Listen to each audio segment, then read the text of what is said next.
Bonjour, bienvenue encore une fois. Moi, c'est Mpangi Mbiko. Alors aujourd'hui, on a Mpango Kinkela Wamazulu. Et aujourd'hui, c'est une émission qui explore notre continent Katiopa. Et après un long moment de silence, nous retrouvons encore une fois avec Kinkela Wamazulu. Et qu'est-ce que tu nous apportes aujourd'hui?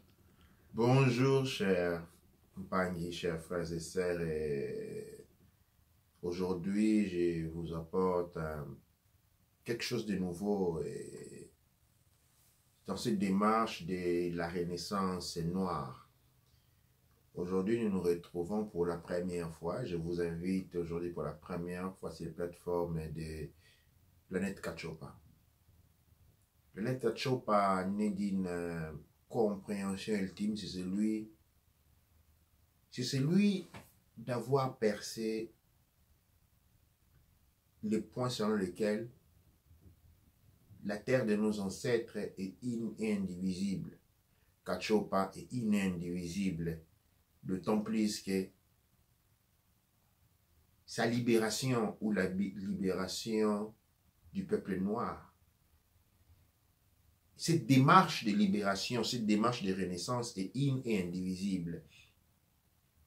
Aujourd'hui, cette terre de nos ancêtres qui a été rebaptisée Afrique est divisée en plusieurs régions, a été divisée en plusieurs régions durant la conférence de Berlin sous des dominations extérieures. Nous avons la domination française, la domination belge, allemande, anglaise, américaine, hollandaise et autres.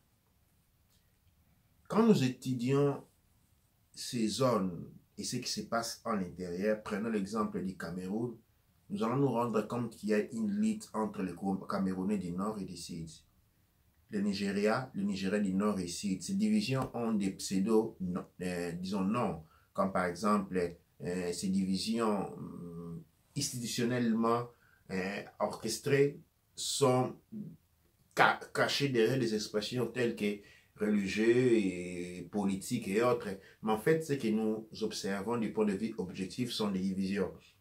La division entre ce que nous appelons, la région que nous appelons aujourd'hui le Nigeria du Nord et du Sud, a une forme de couverture religieuse ou politique.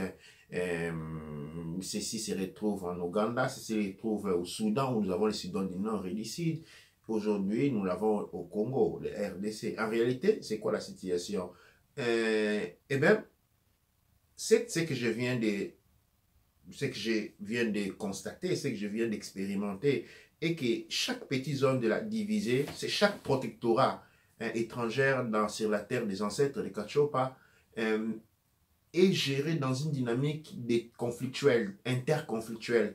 C'est-à-dire, dans ces petits territoires, il y a une division, une pseudo-division pour laquelle un groupe se bat contre l'autre. Qu'est-ce qui se passe? Le Nigeria cherche la libération, cherche de sortir de la domination anglaise, mais comment le fait-il? En accentuant un combat entre les Nigériens d'ici, les Nigériens du Sud et du Nord, l'Angola des mêmes, les Cameroun des mêmes, et la République démocratique du Congo qui a longtemps, sous les règnes de Mobutu, manifester une forme d'intégrité. Quand on parlait des Zaïre parti-État, aujourd'hui, eh ben, ce grand travail achevé par une personnalité mal compris encore de nos jours, le leader, les films Mobutu Sese Seko Congo Nwazabanga, a sauté en éclat. En fait, en sautant en éclat, qu'est-ce qu'elle fait aujourd'hui, après plus de 30 ans de départ de Mobutu? On se retrouve, on est rentré au point de départ. On est rentré au point où étaient les pays quand Mobutu avait pris le pouvoir ou même plus. Quand Mobutu a décidé de rentrer dans le jeu, c'est-à-dire une division totale. L'unité nationale a complètement été détruite. L'unité nationale née d'une structure morphogénétique que nous pouvons définir en termes exclusivement scientifiques qui a sauté en éclats. Et donc, qu'est-ce qui se passe aujourd'hui? Il se passe aujourd'hui qu'au Congo, les gens luttent pour le départ de Kabila ou luttent pour le retour de la démocratie. Mais comment font-ils cette lutte? Eh bien, il y a une lutte interne.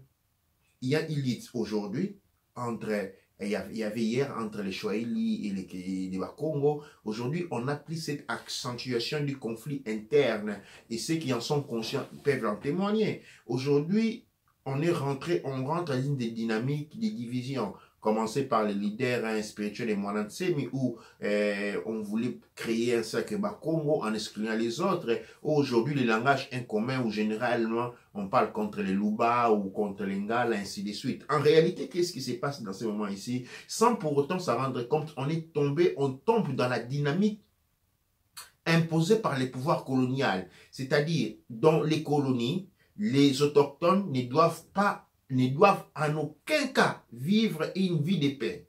Leur vie doit être accentuée par des conflits internes. Cette conflictualité interne qui fait qu'au lieu de lutter contre les structures extérieures, en fait, on lutte entre soi. Il y a de même dans la dynamique congolaise. Aujourd'hui, qu'est-ce qui se passe? Sortons un peu de la dynamique de la République démocratique du Congo. Voyez le Royaume Congo. Parce que c'est de ça dont il est question. Okay?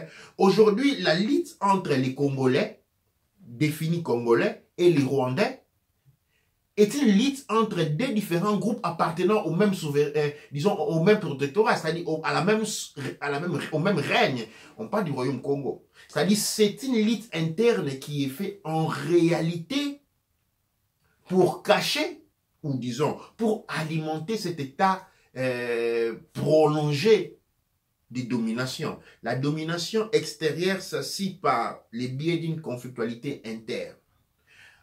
C'est pour répondre à cette situation que j'ai introduit, j'ai pensé à Planète Kachopa. En fait, Planète Kachopa, c'est un point de rencontre, c'est un point de convergence de la pensée intellectuelle noire. À travers Planète Kachopa, nous allons parler du monde noir, du monde mélanoderme. Nous allons découvrir, moi, je suis un initié Zoulou, j'ai été initié dans l'école, c'est-à-dire initiation, on parle d'une étude universitaire. Beaucoup d'entre nous ne savent pas qu'il existe des universités noires. Je ne parle pas des universités occidentales où enseignent les noirs, où les matières d'enseignement et les matières dictées par l'UNESCO, mais je parle de l'enseignement noir, les systèmes d'études qui ont survécu à la dévastation, à la destruction du peuple noir, de tout l'intellect noir qui a commencé depuis Kemet. Nous l'avons vu en Tombouctou et a continué et continue encore jusqu'à aujourd'hui parce que toutes les personnes qui sont tuées et aujourd'hui sur Kachopa, sur les territoires Congo, des millions, des centaines de personnes sont tuées chaque jour.